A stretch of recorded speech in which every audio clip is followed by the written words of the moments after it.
이제 가을이 되고 추석이 얼마 안 남았습니다. 우리가 세월이 가는 것은 막을 수가 없고 어쩔 수가 없어요. 이 허무한 인생을 살지 아니하도록 하나님께서 이렇게 불러주시고 인도하신 데 대해 감사해야 될 줄 믿습니다.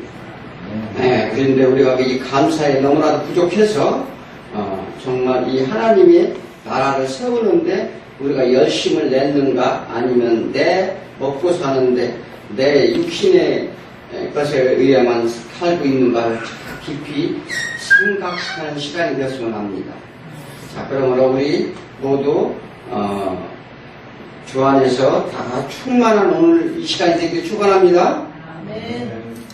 자, 오늘 제목은 신앙 안에서 자유라는 제목을 가지고 말씀을 은혜를 나누고자 합니다. 자, 우리가 신앙생활 가운데 제일 먼저 알아야 할 것은 무엇인가요? 우리가 신앙생활을 시작한다면 제일 먼저 알아야 될 것은 우리가 죄인이 되어 있다는 사실을 제일 먼저 알아야 됩니다. 자, 이것이 시발점이 되지 아니한다면 우리는 신앙생활의 목적과 방향이 틀려지게 된다는 사실입니다. 그래서 그렇다면 우리가 죄인이 되어 있다는 사실을 안다는 것은 뭐냐면 그건 신앙생활의 목적이 무엇이냐, 이 문제를 제일 먼저 해결해야 된다는 것입니다. 그렇잖아요. 아니, 우리가 신앙생활의 목적이 우리가 죄인이었던 것을 알고 그 죄 가운데 이 죄를 해결하고자 하는 것이 우리의 신앙이 첫 번째 시작이요 또 목적이 되어야 된다는 거죠. 자, 세상은 인간을 어떻게 존재가치 어떻게 나라는 사람이 누구인가?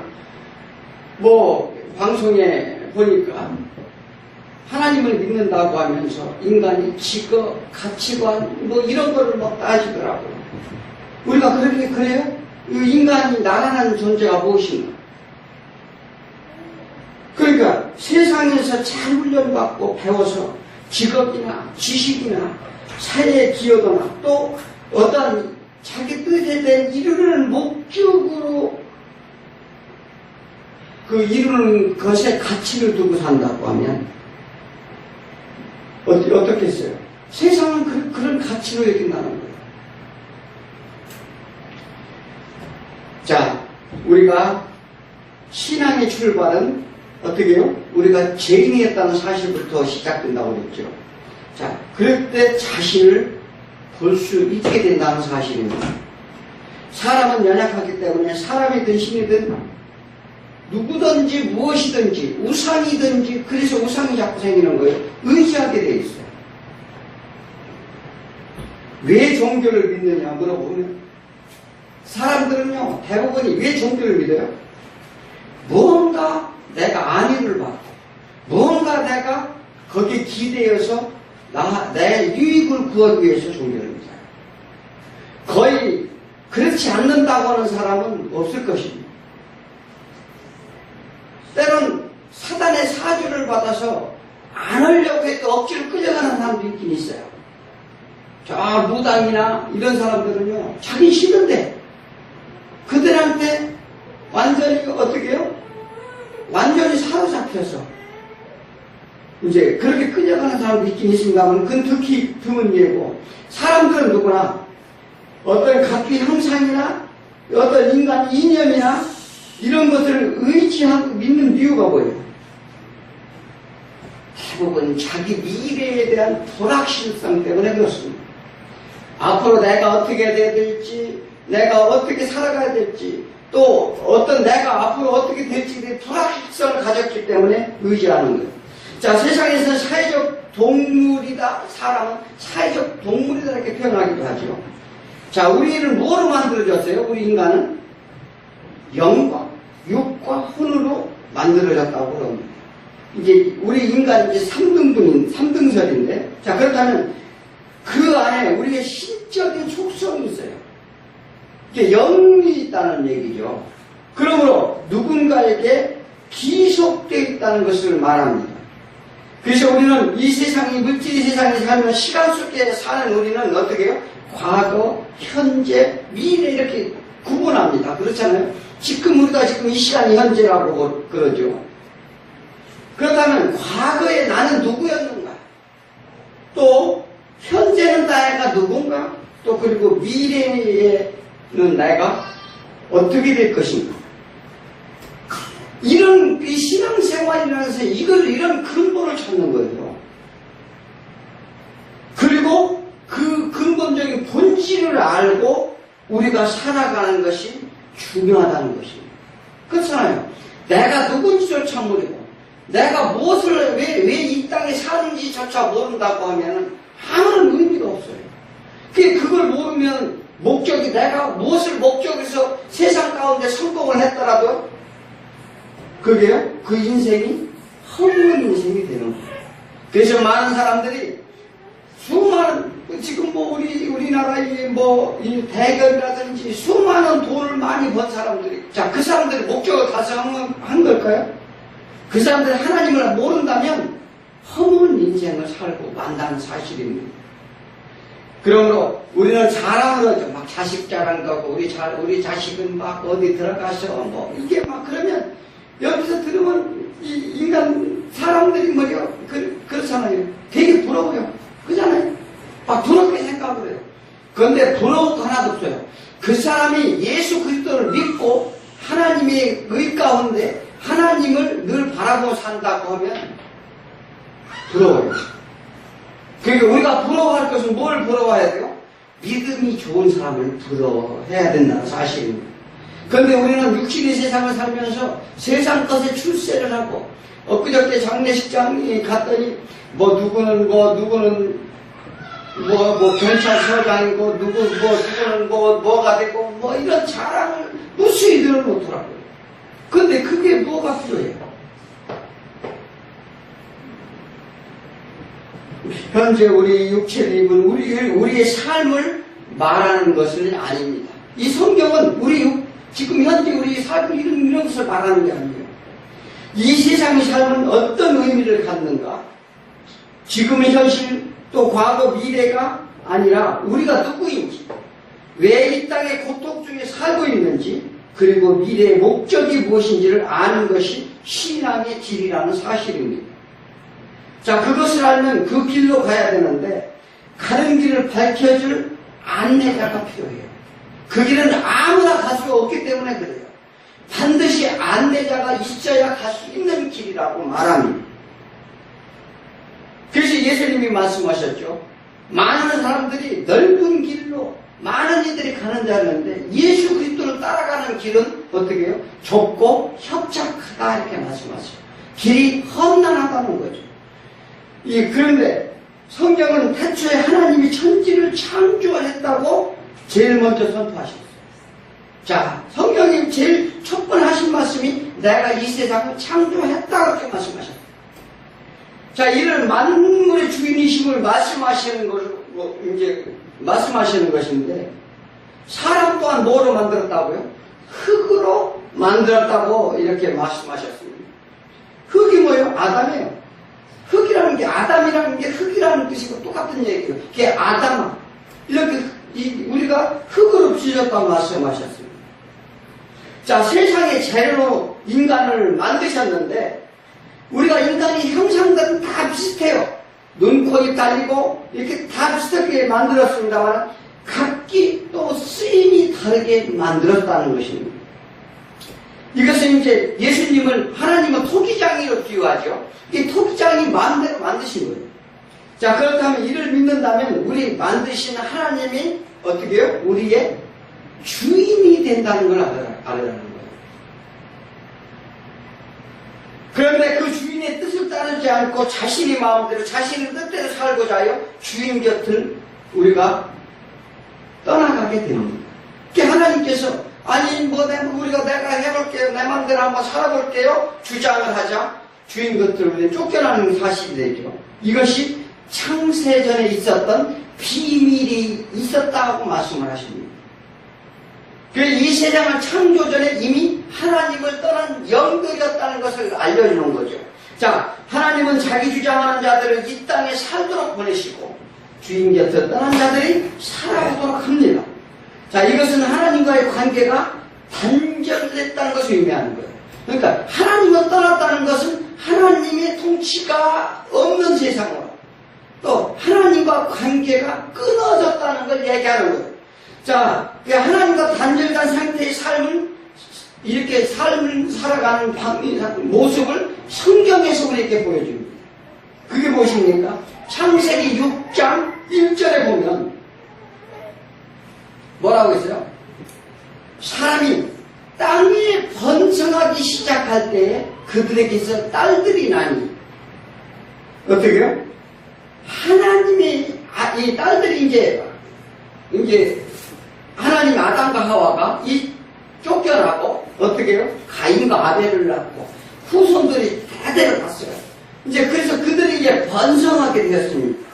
그러는데 그들에게 이제 딸들이 나니까 하나님의 아들들이 딸들의 아름다움을 보고 자기들을 좋아하는 모든 여자를 아내로 삼았다, 이렇게 얘기했어요. 자, 하나님의 백성, 이런 지체들, 이렇게 하나님의 지체들이 하나님을 떠나서 이 땅에 살게 됩니다. 그런데 이 세상에, 그러니까 이 땅에는 어떻게 해요? 누가 살고 있어요? 사단이 살고 있다. 사단의 권세 잡은 그들이 속한 귀속된 자들이 살고 있어요. 그런데 같이 섞여서 삶으로 인해서 어떻게 해요? 세상 사람들이 자녀와 섞여서 살게 됨으로써 이런 선택받은 자들과 선택되지 않은 자들을 어떻게 같이 뭉쳐 사는데, 그들이 아름다운 딸들을 보고 다 각기 자기 아내를 삼았다는 거예요. 이건 비록 이 딸들의 아름다움을 얘기하는 거 아니에요. 이 세상 가운데 자기가 눈으로 보는데 모든 아름답고 자기가 하고 싶은 데 다 취하고 살았다는 얘기를 하는 거예요. 그러니까 어떻게 돼요? 창세기 6장 5절에 뭐라고 말씀하십니까? 그렇게 이제 살게 놔두니까 어떻게 해요? 하나님이 보시기에 여호와께서 사람의 죄악이 세상에 가득한 것, 그의 마음으로 생각하는 모든 게 이제 항상 악한 뿐임을 보시고 어떻게 해요? 비통해 하셨다는 거예요. 그리고 하나님께서 120년간의 기한을 둡니다. 그러면서 뭐라고 그러죠? 이르시되 내가 창조한 사람들을 내가 지면 위해서 다 쓸어버립니다. 그래서 다 쓸어버리고 어떻게 해요? 노아만 은혜를 입었더라, 이렇게 말합니다. 이것은 무엇을 의미합니까? 하나님을 떠난 자들이 자기끼리 살다 보니까 어떤 형태에 있는지를 보여주고자 하는 거예요. 그래서 하나님을 떠난 인간 죄악의 상태를 고발하는 내용입니다. 우리가 그렇게 하나님을 떠나니까 그렇게 살았다는 말이에요.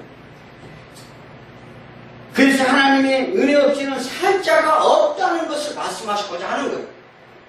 그러나 우리가 우리 살리려 오신 예수 그리스도를 믿음으로 구원받고 그 구원받은 삶에 대하여 오늘 본문에서 말씀하십니다. 그리고 신앙 안에서 자유함에 대한 우리의 자세에 대하여 말씀하신 내용을 듣고 우리가 이 말씀 가운데 순종하는 저와 여러분들에게 축원드립니다. 그래서 첫 번째는 비판하지 말라고 말합니다. 자, 누가복음 6장 37절에 6장 37절이에요. 37절에 자, 비판하지 말라. 그리하면 내가 비판을 받지 않을 것이요. 정죄하지 말라. 그리하면 너희가 정죄받지 않을 것이요. 용서하라. 그리하면 용서받을 것이라. 자, 주님의 은혜를 받으려면 주의 말씀을 듣고 따라야 됩니다. 자, 그런데 가는 데마다 원수를 맺고 막 남을 부수시고 막 찔러대고 이렇게 하면 되겠어요? 안 되겠어요? 자, 이 문제가 왜 심각한지를 알려줍니다. 그래서 그렇게 6장 38절을 한 번 더 띄워보세요. 비판하지 말라. 그러면 너희가 비판받는다고 그랬는데 뭐라고요? 주라 그리하면 너희에게 줄 것이니 후이되 두르고 흔들어 넘치도록 할 너희에게 안겨주리라. 너희가 헤아리는 그 헤아림으로 너희도 헤아림을 받을 것이고, 너희도 헤아림을 받을 것. 이 말씀은 뭐냐면 이렇게 하지 않는 사람들한테 주겠다는 하나님의 축복의 말씀입니다. 그러니까 그것도 어떻게 했어요? 비판하는 자와 비판하지 않는 자의 차이점에 대해서 말씀하시는 거예요. 그래서 우리가 어떻게 하나님 말씀에 순종하고 그렇게 용서해지고, 그러니까 어떻게 해요? 우리가 비판하지 말고 그를 안아주고, 또 이 정죄하지 말고 그를 어떻게 용서해주고, 이런 자들에게 주시는 복이 어떻게 한데 후이 넘치도록 흔들어 주겠다는 약속의 말씀입니다. 그러니까 그렇게 하셔야 돼요. 그것은 왜 그런가? 오늘 이 본문을 통해서 잘 좀 알아봅시다. 자, 우리 인간들은 본질적으로 마음이 부패되어 있어요. 부패되지 않은 인간이 하나도 없습니다. 그래서 우리는 그 이유에서 남을 비방하고 비난하게 되어 있습니다. 자신의 들보는 보지 않고 남의 티끌을 나무란다는 거예요. 이 가랑잎이 솔잎한테 바스락거린다, 그렇게 하는 속담이 있죠. 자, 우리가 비판하지 말라는 의미는 뭐예요? 자, 비판자의 의도나 자세에 따라 우리가 긍정적일 때도 있어요. 어떻게요? 이 진리에 대해서 왜곡하고 사람들을 막 깨는 행위나 또 하나님을 욕되게 하는 그런 행위에 대해서는 비판을 받아야 마땅합니다. 또 그들을 교훈하고 경책하는데 비판할 수 있어요. 자, 그럴 때도 있고 부정적일 때도 있습니다. 그런데 성경은 인간들의 자질에 관해 묻는 거예요. 너희가 비판하고 판단하고 하는 건 자질에 관해 묻는 것입니다. 너희는 비판의 자리에 있지 않다는 거예요. 누구나 의롭지 못한 자들이라고 말하는 것입니다. 자, 유대인들이 영향받은 당시 로마교회에 율법을 따르는 교인들이 있었어요. 그 율법을 따라 옳고 그름을 판단합니다. 자, 비판하는 자들이 있었다는 얘기죠. 그러니까 율법에 뭐예요? 이 레위 11장에 보면 정결례 의식이라는 게 있습니다. 그래서 동식물에 부정한 것을 나눴습니다. 부정한 것을 나누는데 어때요? 발톱이 갈라지고, 그러니까 통발톱은 부정한 것이고 갈라지고, 또 대세김질을 하는 것은 이게 정한 음식이라고 그러고, 발톱은 갈라졌는데 대세김질하는 돼지 같은 건 부정한 음식이라고 그랬습니다. 그래서 그런 걸 먹지 않았어요. 그래서 이런 일들에 따라서 그들은 그러한 행위를 하는 사람들에게 부정하다, 잘못됐다, 이렇게 비판을 합니다. 자, 우리가 처음 교회에 나왔을 때 신앙이 믿음이 연약한 성도가 있게 마련입니다. 당연히 있죠. 이제 믿음에 이제 따라서 이제 오래 다녔다고 믿음이 좋은 게 아니고, 금방 나오지 얼마 안 됐어도 믿음이 빨리 자라는 사람이 있습니다. 자, 그런데 연약한 자는 신앙의 연약함으로 때론 의심하기도 한다고 말합니다. 자, 우리가 신앙이 연약한 사람이 왔을 때 많은 이들이 막 눈물을 흘리며 울부짖고 막 주여 소리 지르고 미친 사람들처럼 이렇게 날뛰는 장면을 보고 뭐라고요? 저 사람들 미친 거 아니야? 그렇게도 생각도 했잖아요. 그런데 믿음이 시작하는 사람은 어떻게 해요? 예수를 믿고자 교회에 왔지만 생활에는 변화가 없습니다. 자, 믿음의 본질인 말씀에 대하여서도 지식이 없어서 어떻게 해야 될지 분별도 없게 됩니다. 그리고 내가 생각했던 삶의 모습보다 교회에서 하는 하나님의 말씀이 막 거부감이 들 때도 있어요. 자, 우리 과거를 한번 되돌아보면 우리가 방황하고 믿어지지 않고 분별이 없을 때는 잘 한번 생각을 해봐요. 그럴 때가 있었나 없었나. 그렇잖아요. 뭐라고 얘기하면 하나님 말씀을 막 의심도 하고 이렇게 됐을 때도 있었을 것입니다. 그리고 그들은 자기 기준대로 얘기한다는 거예요. 사람들한테 그러죠. 교회를 오래 다녔다면서 권사는 왜 그래? 저 장로는 왜 그래? 그리고 이렇게 시험이 듭니다. 난 교회는 어떤 집사 때문에 그 꼴배기 싫어, 나가기 싫어. 막 우리가 그렇게 돼요. 그게 이제 믿음이 연약하다는 증거죠. 자, 왜 그런가? 이것은 자기의 생각하는 바를 미리 정해놓습니다. 미리 정해놓고 이 기준으로 판단한다는 것입니다. 반대로 믿음 있는 자는 연약한 자를 판단하고 정죄하는 자들이 있다고 지금 사도 바울이 말하는 거예요. 자, 오늘 본문에서 약한 자와 믿음이 강한 자는 무엇입니까? 여기에서 믿음이 연약하고 믿음이 강한 자의 구분은 조금 다릅니다. 율법이 간직한 사람이 있어요. 율법에 간직한 사람. 아주 율법에 아주 해서 뭐냐면 안식일이나 그 다음에 그 규례나 이런 걸 철저히 지키면서 그것을 하지 않는 사람들에게 어떻게 해요? 막 나무라고 막 이런 사람들이 있었고, 또 율법과 상관없는 이방인들이 있었어요. 그게 우리는 이 율법 받았어요, 안 받았어요? 우리는 율법을 받지 않은 이방인들이에요. 그런데 희한하게도 율법을 받은 유대인보다 이방인들이 더 율법을 중시하려는 경향도 있습니다. 그러나 로마 교회 당시에는 어떻게 해요? 이방인들, 율법을 받지 않은 이방인들이 있었는데 이들 사이에 일어난 일들을 말합니다. 자, 신앙생활 교회에서 많은 일들이 일어나게 되어 있어요. 서로 논쟁하기보다는 어떻게 해요? 복음을 위한다면 이해하는 데 힘쓰랍니다. 자, 믿음이 적은 자는 잘 권면하고 포용하고 어떻게 해요? 행위를 막 들추어내서 막 잘잘못 따지지 말고 그걸 지적하지 말고 말씀의 교훈으로 잘 인도하라는 것입니다. 자, 우리는 모두 형편없는 죄인들 가운데 특별히 은혜를 입었습니다. 죄 지은 상태, 그 상태로 불러줬다는 사실이에요. 우리가 뭐 죄가 없어서 막 윤리 도덕적으로 뛰어나서 얼굴이 잘생겨서 지식이 많아서 부른 게 아니라는 사실이에요.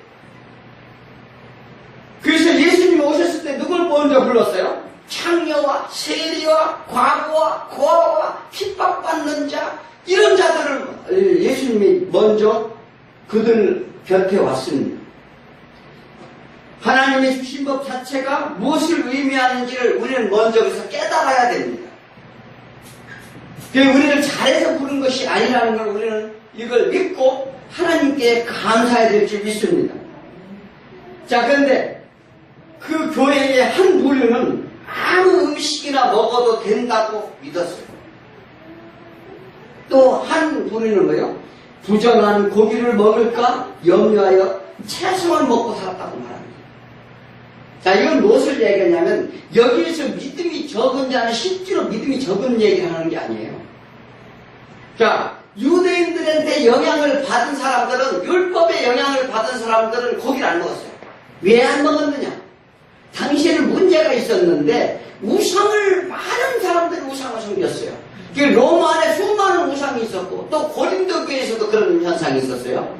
그래서 그들이 우상한테 섬기기 위해서 제물을 드렸어요. 제물을 드렸는데 제물들은 고기들이 여기저기 너무나 우상을 많이 섬기니까 그 고기들이 시장에 나왔어요. 그 시장은 판매됐어요. 그런데 저게 우상한테 드린 고기인지 안 고기인지 우리 구분할 수가 없어, 사는 사람은.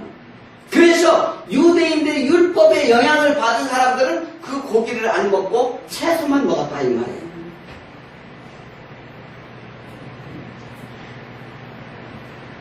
그런데 그들은 또 그것뿐만 아니에요. 오늘 그 먹는 음식에 대해서 사도 바울이 비유적으로 말씀을 하기도 했지만 안식일 문제, 또 금식날의 문제, 이런 문제들을 중에서 계속 충돌이 일어났어요. 우리도 마찬가지예요. 우리가 어떻게 해요? 어떤 뭐 제도나 법이나 막 이런 걸 가지고 이러면 되냐는데 다툼이 있는 경우가 너무나도 많습니다. 다행히 우리 교회는 그런 게 없습니다만은 이게 사람이 많으면요 별 사람이 다 있게 마련이에요. 그래서 자기 친한 자기 기준을 갖고 남한테 막 얘기하는 거예요. 그런 경향이 너무나도 많다는 것입니다. 그래서 금식 이끌을 한다든지 뭐 안식일을 지킨다든지 고기를 먹지 않는 자들의 문제는 신앙적인 지식에는 연약했습니다. 하나님 말씀의 뜻에 대한 연약했다 이 말이에요. 그들은 그러나 양심적인 사람들이라고 볼 수 있어요. 반대로 고기를 먹는 사람들을 보고 부정하다 판단하는 것이 잘못된 것입니다. 이것은 왜 그랬을까요? 하나님의 의도, 예수 그리스도가 오셔서 하나님의 말씀의 뜻을 몰랐기 때문에 그래요. 자, 진정한 믿음이 있고 말씀의 뜻을 안다면 먹든지 마시든지 주를 위해 하라 이렇게 말씀하십니다. 자, 마태복음 15장 17절, 18절에서 뭐라고 얘기해요? 입으로 들어가는 모든 것은 배로 들어가서 뒤로 내버리는 줄은 알지 못하느냐. 우리가 어떻게 음식을 먹으면 어떻게 입으로 먹고 뒤로 나오고, 근데 그건 더럽다고 그러죠. 뒤로 나오니까. 자, 입에서 나오는 것은 마음에서 나오나니 이것이야말로 사람을 더럽게 하느니라. 그리고 뭐라고요? 마음에서 나오는 것은 뭐라고요? 더러운 게 뭐라고요? 악한 생각과 살인과 간음과 음란과 도둑질과 어떻게 거짓 증언과 비방하는 것들, 이런 것들을 뭐 입속에 나온다는 거예요. 그게 어디예요? 우리 마음이 더럽기 때문에 이런 마음을 가지고 판단하여 정죄하는 것은 이것이 너희가 더러운 자들이라 이렇게 말씀하시는 거예요.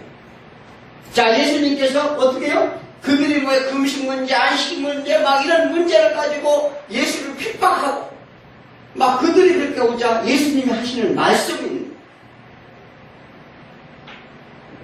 그리고 제자들이 어떻게 해요? 밥을 먹을 때 왜 제자들은 손을 씻지 않느냐? 이 정결될 법이에요. 항상 그래서 그 유대인들은 바깥에 나왔다 들어오면 손을 씻어요. 그래서 성소에 들어가려면 뭐가 있어요? 물두멍이죠, 물두멍. 그게 항상 손을 씻고 들어가게 돼 있어요. 그런데 어떻게 해요? 씻지 않는 손으로 먹는 고기라도 그 사람은 더럽게 하지는 않는다고 예수님이 말씀하셨어요. 자, 제자들을 흉봤어요. 그들을 왜 손도 안 씻고 들어가서 고기를 먹느냐 그러니까 씻지 않는 손으로 고기를 먹어도 그 사람을 그 고기가 더럽게 하지 아니한다. 이렇게 말씀했다는 것입니다. 자, 예수를 믿는다는 것은 어떤 규정이 위배하지 않느냐의 그런 문제가 아닙니다. 주 안에서 잘못된 것을 말씀을 통해 깨닫고 이 먹는 자든지 먹지 못하는 자든지 참 믿음으로 소리해야 된다고 말씀하십니다. 자, 믿음이 있다고 연약한 자를 업신여기지 말고, 업신여기는 거예요. 교만하기 때문에 그러니까 조금 뭐 지식을 조금 한다고 교만해지고, 믿음이 약한 자는 강한 자를 판단하지 말고, 근데 믿음이 약한 자는 또 막 믿음이 있다고 하면서 지가 믿음이 있다고 하면서 어떻게 해요? 저 따위로밖에 행동 못해. 막 이렇게 또 막 이런 소리를 합니다. 그래서 너희가 무엇을 먹느냐가 아니라 성령 안에서 의를 행하라고 말씀하십니다. 그래서 그리스도의 참자들은 다른 사람들이 양심을 위하여 참고 쳤자. 지혜로울 때 세움을 받을 것이며 주 안에서 부르심을 받은 자들은 어떤 먹는 음식, 절기, 안식일의 모든 것이 그날만이 위한 것이 아니요 모든 날들이 주님과 함께한다는 것을 믿으라는 것입니다. 자, 두 번째는 사나 죽으나 주께 소유라는 거예요. 사나 죽으나 우리는 주님이 소유된 자들이라고 말합니다. 자, 우리가 참된 그리스도인이라면 뭐예요? 나라는 우상에서, 나라는 고집에서 내 자아를 버리고 하나님을 위한 삶을 사는 것을 말합니다. 그래서 우리는 하나님의 소유라는 것은 모두가 다 누구나 다 이 세상에서 사는 사람 종이에요. 종인데 예수님이 말씀은 너희가 누구의 종이냐 물어보잖아요. 나의 종이냐 아니면 사단의 종이냐. 그런데 누구나 다 종인데 주인이 판단해 일을 잘 하는지 못하는지 누가 한다고요? 주인이 한다는 거예요. 오늘 사절을 뭐라고 말합니까? 사절, 남의 하인을 비판하는 것, 그러니까 누구라고 그래요? 남의 하인을 비판하는 거냐? 그러니까 하나님께서 야 그거는 내 하인인데 네가 왜 비판하냐 이렇게 물어보는 거죠. 그가 서 있는 것이 다 넘어지는 것이 자기 주인이 있으면, 그러니까 그가 신앙이 넘어지든지 일어서든지 하는 것은 누구 주관이라? 하나님 주관이라는 거요. 내가 주관하는데 그가 세움을 받으니 이는 그가 세우는 권능이 주께. 그러니까 그를 세워주는 건 누가 있다고요? 권능이 하나님께 있다는 거예요. 6절을 다시 한번 읽어볼까요? 나를 중히 여기는 자도 주를 위하여 중히 여기고 먹는 자도 주를 위하여 먹으니 이는 하나님께 감사하며. 그러니까 뭐냐면 음식을 고기를 먹는 자도 어떻게 해요? 하나님의 이제 법을 모르지만 율법을 안 줬지만 어떻게 해요? 하나님을 믿음으로 인해서 어떻게 해요? 중히 여긴다는 거예요. 또 그런데 고기를 또 먹지 않는 자도 내가 중히 여긴다는 거예요. 왜? 그는 내가 하지 말라는 법을, 그러니까 내 생각을 따랐다 이 말이에요. 예, 그래서 이는 하나님께 감사해서 먹으라는 거예요. 먹는 자도 먹지 않아 주를 위하여 먹지 않으면 하나님께 하니까. 이것이 뭐냐면 우리가 이게 신앙이 자유라는 게 무엇입니까? 그러니까 우리가 뭐 어디 가서 무슨 뭐 고기를 먹어야 되나 먹지 말아야 되나 이 마시고 잘하면 잘할 수가 있습니다. 그러므로 이 문제를 다투지 말라는 거예요. 이런 문제를 비방하고 헛듣고 흉보고 이것은요 이런 주님이 함께 하지 않는 이유다. 주 안에서 그래서 너희는 사랑하라 이렇게 말합니다. 자, 우리의 영생은 주님 뜻에 달려 있습니다. 주님께 모든 심판과 능력 모두 맡겨졌다는 사실입니다. 그 이사야서 61장 1절에 이게 늘 여러 번 말씀드렸지만 주 여호와 영이 내게 내리셨으니까 하나님의 영이 누구한테 내려졌다고? 예수 그리스도한테 내려졌다는 거예요. 그러니까 모든 권한을 다 주셨다고 말합니다. 이런 여호와께서 내가 기름을 부으사 가난한 자에게 아름다운 소식을 전하게 하려 하십니다. 자, 가난한 자에게 아름다운 소식이란 뭐라고 그랬어요? 가난한 자, 어떤 사람이 가난한 자라고요? 하나님을 떠나고 하나님의 영이 심령 안에 아무것도 없는 자. 그래서 하나님을 떠난 죄인임을 자각하는 자를 가난한 자라고 합니다. 그 가난한 자에게 기쁜 소식을 주겠다는 거야. 그러니까 하나님을 떠나니까 결과 어떻게 고통 속에 있고 막 힘들고 막 갇혀 있고. 자, 아름다운 소식하는데 그가 어떻게 됐다고? 마음이 상했다 이 말이에요. 이 가난한 자가 어떻게 마음이 상해 있어요. 그리고 포로 됐어요. 포로로 잡혔다는 거예요. 그런 자에게 이 자유를 주고 갇힌 자를 놓아주려 그것을 선포하라고 싶다 이렇게 말씀하시는 거예요. 무슨 말씀인지 예수님이 오신 목적을 말씀하시는 것입니다. 또 하신 일이 오시면서 뭐 하신 일이 뭐예요? 의와 은혜와 심판의 날을 선포하고 믿는 자에게 화관을 씌워준대요. 네, 그들의 모든 죄를 지심으로 슬픔을 대신해 준다는 것입니다. 그 가난한 자의 슬픔, 또 그리고 그 가난한 자의 근심을 대신해 주시고 모두가 기쁨으로 찬송하게 하려 함이니라 이렇게 말씀하셨어요. 우리 여호와의 가르침 안에 자유해야 됩니다. 자, 골로새서 3장 17절에 또 무엇을 하든지 말이나 일이나 다 주 예수의 이름으로 하고 그를 힘입어 하나님 아버지께 감사하라. 그러니까 우리가 무엇을 하든지 무슨 일을 하든지 내 말을 하든지 또 무엇을 하든지 간에 예수 이름으로 하라는 거예요. 또 그래서 예수 이름으로 하고 그의 능력에 힘입을 하고 말합니다. 그리고 하나님께 감사하라. 자, 우리는 하나님이 택하셨고 거룩한 사랑을 받았습니다. 하나님의 긍휼과 자비를 입었어요. 또 겸손과 온유로 우리를 오래 참으시고 용서해 주신 것 그리고 사랑의 띠로 내어 주심에 늘 감사하라고 말씀하십니다. 자, 그래서 우리가 살아주거나 주를 위해 살라는 것은 무슨 말씀이십니까? 우리가 살아주거나 주를 위해 살아. 우리가 우리가 무엇을 먹고 마실 때마다 주를 위해 하라. 왜 이 말씀을 하실까요?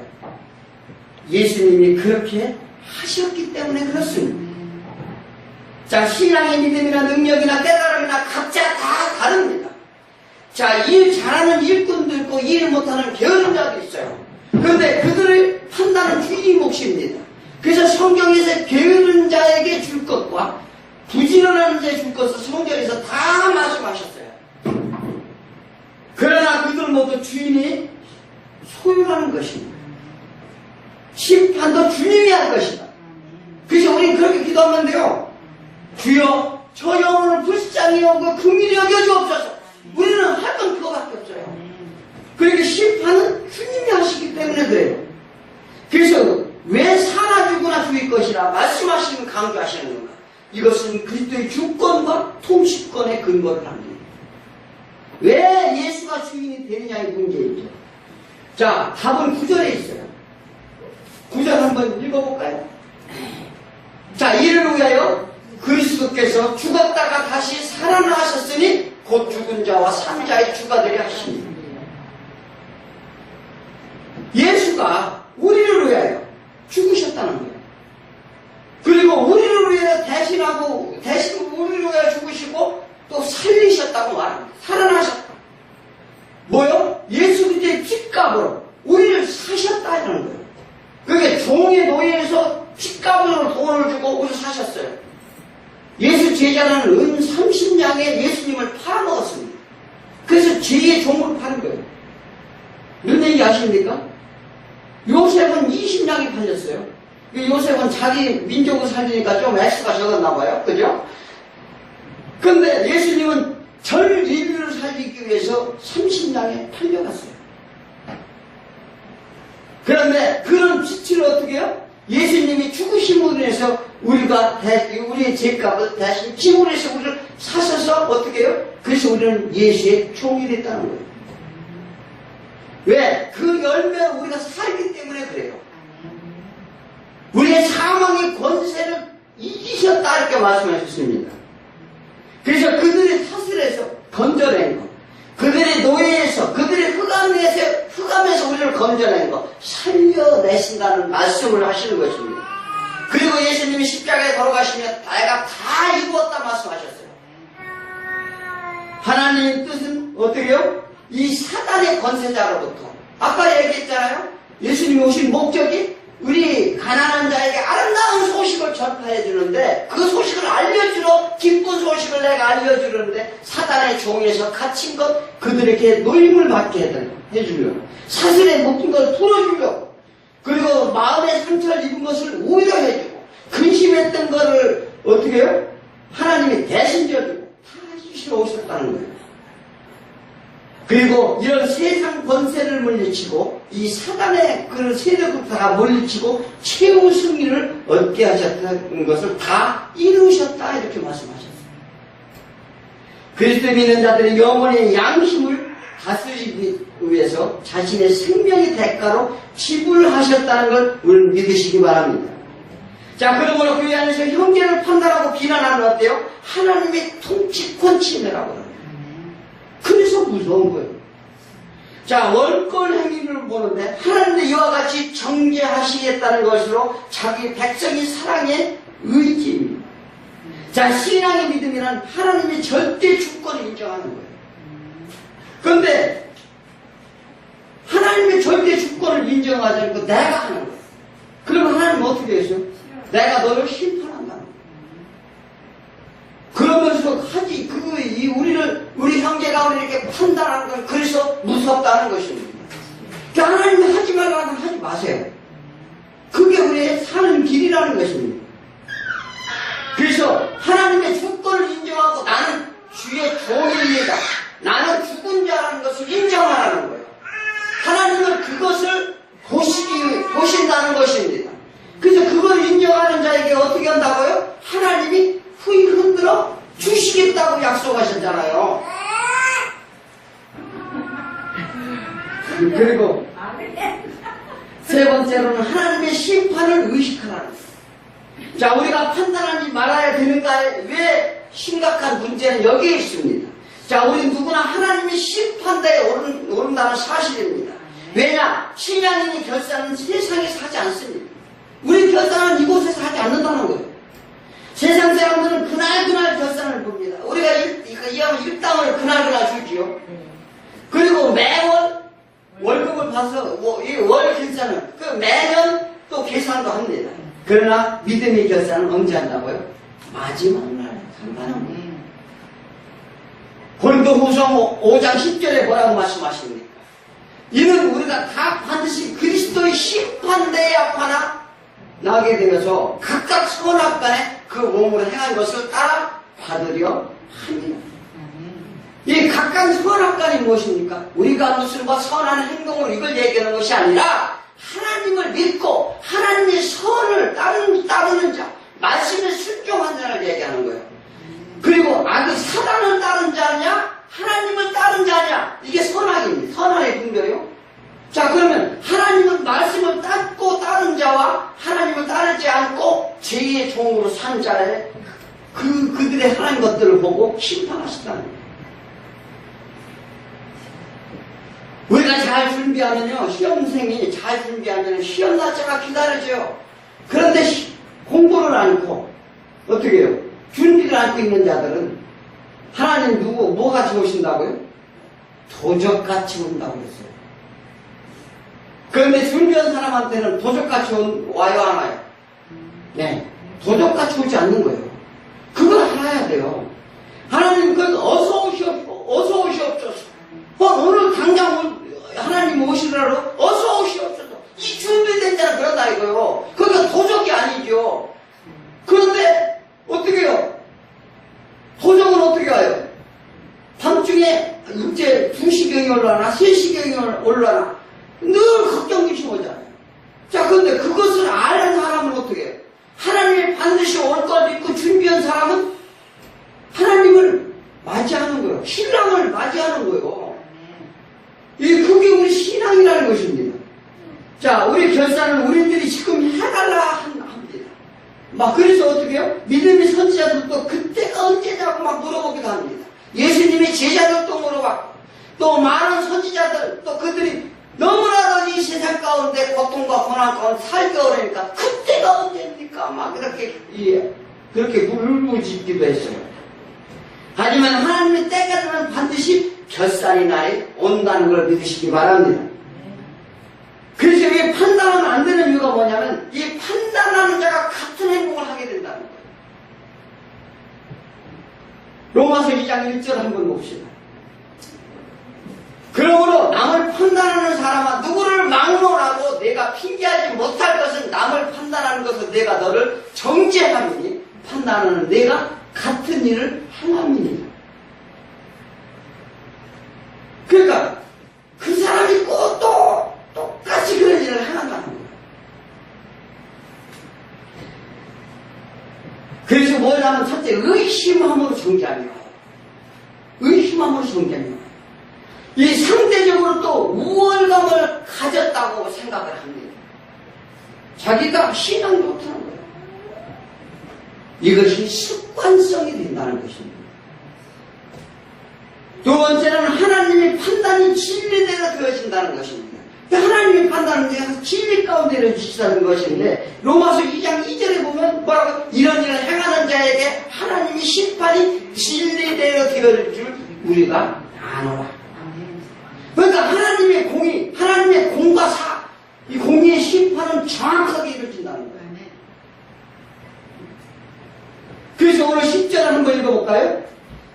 자, 내가 어찌하냐고 내 형제를 비판하느냐 어찌하여 내 형제를 없이 여기느냐 우리가 다 하나님 심판대 앞에 서리라. 우리가 반드시 심판대 앞에 선다는 것입니다. 이 최종적인 처분은 누구한테 기다려야 돼요? 하나님께 우리가 기다릴 수밖에 없어요. 그 이사야서 45장 23절에 뭐라고 말씀하십니까? 오늘 11절 내용과 똑같은 얘기입니다. 내가 나를 두고 맹세하기를 내 입에서 공의로운 말이, 그러니까 하나님이 공의롭다고 하잖아요. 예, 하나님 공의로운 말이 나갔은즉 돌아오지 아니하나니 내가 모든 무릎이 꿇겠고 내게 모든 무릎이 꿇겠고 모든 모든 혀가 맹세하리라 하였노라. 뭐게? 모든 만물이 다 나한테 무릎을 꿇는다. 네. 그러니까 자기 주장 못한다는 거예요. 그리고 모든 혀가 어떻게 해요? 하나님. 예. 이렇게 우리가 고백한다는 거예요. 우리가 다 그럴 수밖에 없다는 사실을 말합니다. 이것은 이사야 선지자의 말씀이에요. 그것을 오늘 11절에 어떻게 해요? 사도 바울이 인용하여서 쓴 말씀입니다. 그게 뭐냐면 모두가 자신의 행위를 자백하게 된다는 거예요. 그리고 인정하게 된다는 사실입니다. 그리고 하나님께 할렐루야 찬양. 계시록의 21장 20장 가면 뭐니까 하나님을 찬양하잖아요. 모두 무릎을 꿇고 굴복하여 이 시를 짓고 한다는 거예요. 우리가 무슨 잘잘못을 이 사람들을 알아내기 위해서 막 무슨 신문을 하고 고문을 하고 그렇게 이 시를 짓고 하는 것이 아니라 어떻게 이 시를 짓고 할 수밖에 없는 거예요. 하나님의 권위 앞에 우리는 정말 그래서 낮아져라 이렇게 말합니다. 자, 우리가 버티면 버틸수록 어떻게 해요? 한번 끝까지 한번 버텨봐봐요. 하나님 말씀에 순종하지 않고 어떻게 해요? 고통뿐이라. 우리 말은 남을 대신하여 하는 게 아닙니다. 어떻게 해요? 그러므로 하나님 앞에서 우리가 판단받지 않으려면 어떻게 해요?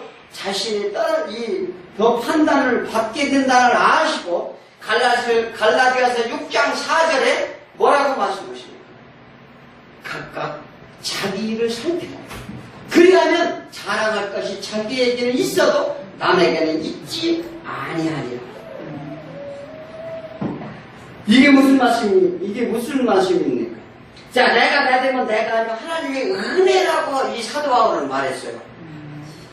그게 뭐냐면 이게 보니까 모두 내가 살아온 것이 죄뿐임을 알았다는 거예요. 그리고 하나님이 나를 의롭게 하신 것을 깨달았다는 것입니다. 내가 나를 살펴보니까 어떻게 해요? 나는 죄인일 수밖에 없었구나. 이거를 깨달았다는 거예요. 자신을 다 낮추라고 말을 하는 것입니다. 결론으로 말씀드리겠습니다. 남을 비판하지 맙시다. 왜? 우리는 주인이 아니라 종이기 때문에 그렇습니다. 자, 하나님께 말하기를 내 생각대로 살아보겠다. 내가 판단을 살겠다 하여 하나님의 진노를 사서 세상 가운데 우리가 고초를 겪었다면 이제 내가 안 된다는 걸 깨달으라는 거예요. 그리고 사나지구나 나는 주님을 따르겠습니다. 예? 먹으나 무엇을 먹든지 마시든지 다 주인 것입니다. 그래서 무엇을 하든지 주님을 위해 살겠다. 살아도 주를 위해 살고 죽어도 주를 위해 산다고 우리가 찬송을 하면 고백을 합니다. 자, 무엇보다도 하나님의 심판을 의식해야 된다는 사실입니다. 세상을 두려워 말고 담대하라. 너희가 세상을 두려워하지 말라. 내가 너와 함께 하리라. 믿음으로 오직 믿음의 행위를 심판한 날을 우리는 대비해야 될 줄 믿습니다. 계산이 날 때, 결산이 날 때 하나님의 보응이 우리의 모든 고통과 슬픔, 상처 모두 안아주신다고 말씀하셨습니다. 그래서 참 평안도 안식으로 영원한 생명을 얻고 승리할 수 있다는 것을 우리에게 하나님의 주신 축복 은혜 안에 우리가 모두가 서시기를 축원드립니다.